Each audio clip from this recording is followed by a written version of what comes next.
Hi, I'm Annie Meehan, a motivational speaker out of Minneapolis, Minnesota. And today I was wondering, how do you not forget things? Some people say it's old age that we start to forget things, but I think it's really busyness. Sometimes I get so busy that I forget things. And so I had this red string and I was thinking, why do people tie a red string or a string around their finger to remember things? I mean, I could tie a string around my finger, but I think I would just ask myself, now why was the string there in the first place? And so I think the best way to not forget things isn't necessarily a string, but what it really is write it down.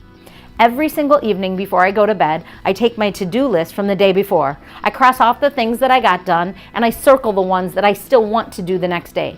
And then I make a list. Now sometimes my list is a little ridiculous.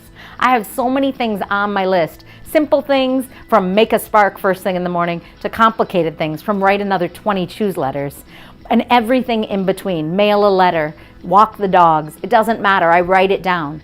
And the reason I write it down is because it's so easy to forget. I think it's easy for all of us to forget. And I was wondering, how do you remember things? Is it by tying a string around your finger or maybe around your wrist?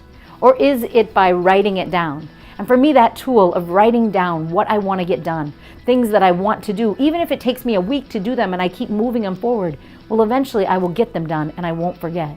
So what do you do to not forget things? Do you write them down? Do you tell someone else? Do you tie a string? I'm wondering, how do you remember what you need to get done?